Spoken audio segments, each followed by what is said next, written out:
What's autoimmune disease and chronic illnesses like endometriosis have to do with childhood trauma? This is quite a sensitive and triggering subject to talk about. So for now, I'm just going to scratch the surface and see what comes up. We know from the likes of Gabor Mate, Bessel van der Kolk, and Sarah Tsal, formerly Gottfried, and their books, When the Body Says No, The Body Keeps the Score, and The Autoimmune Cure, that our psychological health is tied to our nervous system, and our nervous system is tied to our immune system. And immune system dysfunction is linked to both autoimmune disease and chronic illness.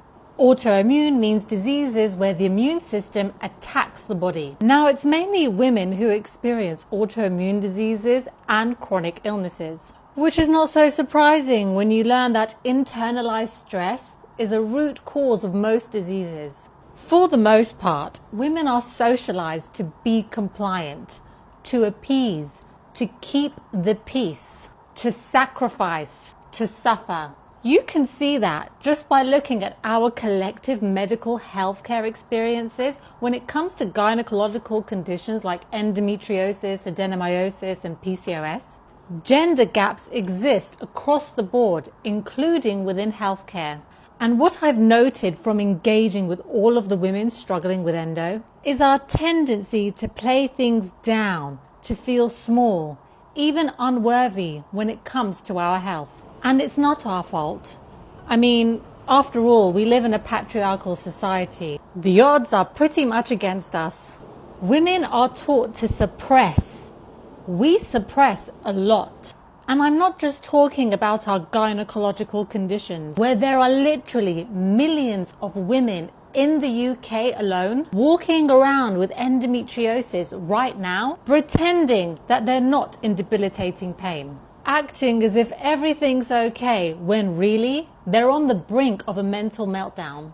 We're suppressing our needs, our emotions, namely healthy anger, in all parts of life. We do it in relationships, we do it at work, and we do it with our families. And family, well, that's typically where it all begins. Culture and our childhood is where a lot of emotional dysregulation can stem from. There are an increasing number of studies tying trauma to chronic illness, to endometriosis. And it's not only childhood trauma. Trauma, as defined by Gabor Mate, is not what happens to you, but what happens inside of you as a result of what happens to you. Trauma can refer to the internal impact of various life experiences, from losing a loved one to losing a job, being in an accident or undergoing surgery, or facing adversity, whether in childhood or adulthood. But when it comes to childhood, trauma hits harder. Most people assume that if something happens during childhood, well, you're too young to understand and you'll forget about it over time. No biggie, right? No, not right. When traumatic events are experienced within a child, their body is still developing. Their immune system is still developing. Their nervous system is vulnerable to being, well, unnerved.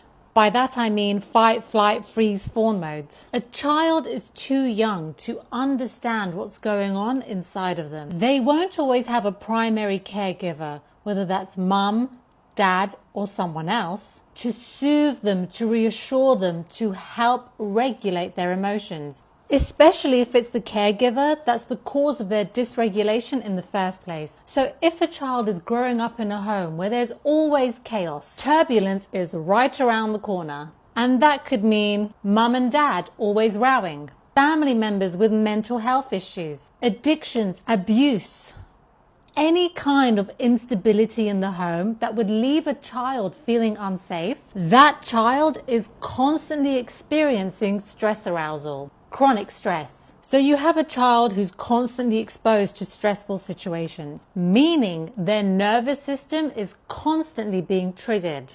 What does that do to their immune system? It makes it vulnerable. The immune system is there to protect us. It fights off the bad guys, bacteria, viruses, pathogens, disease. When we experience stress as children, our nervous system becomes activated and we're in fight or flight mode. We feel unsafe in our bodies and our immune system is now on high alert. It's on the lookout, ready to fight whatever is threatening our safety. So what happens when the immune system that's still developing within a child repeatedly receives messages that something's wrong because of the constant stress arousal? It kind of malfunctions. White blood cells are the immune system's army for fighting infections and diseases. However, what happens as a result of childhood chronic stress is those cells don't act in the way that they're supposed to. While a child's body is developing, it's learning how to function. With constant stress, the body isn't able to give its systems the right instructions. Under all of that pressure, it starts to program the cells in the wrong way. Such malfunctions manifest as chronic inflammation. Get ready for a biology lesson. Macrophages, an important white blood cell, start turning inflammation on. Inflammation being an immune system response to protect the body from harm. But they forget to turn it off. Now these macrophages release a protein called cytokines. Cytokines are messengers that signal immune cells to fight off bacteria or virus, and they trigger inflammation. So picture a dysregulated child and they catch a virus. The macrophages in their body will release cytokines as they should, but they keep on releasing more and more even after the virus is gone. The result? A child that's chronically inflamed. The macrophages are turning inflammation on and leaving it on, whilst the cytokines keep inflammation going even when there's no threat anymore. That leaves a child with an overworked immune system. And over time, that means a weakened immune system. And this later manifests in life as, you guessed it, chronic illness, insulin resistance, autoimmune disease. Chronic illness doesn't just mean an illness that's going to be around for a long time. It means illness that's been in the works for a long time. Chronic illness develops under the radar long before it manifests, before it surfaces as endometriosis, fibromyalgia, and so on. Now I do apologize if what I've shared has resonated or triggered you. It's quite overwhelming to learn the links between trauma and chronic illness. It definitely brought up a lot for me. But you know, we do what we can to support our immune system. Not all is lost. Nothing's fixed in life. I'm not saying we can cure endometriosis, but there are things we can do to improve, to rewire.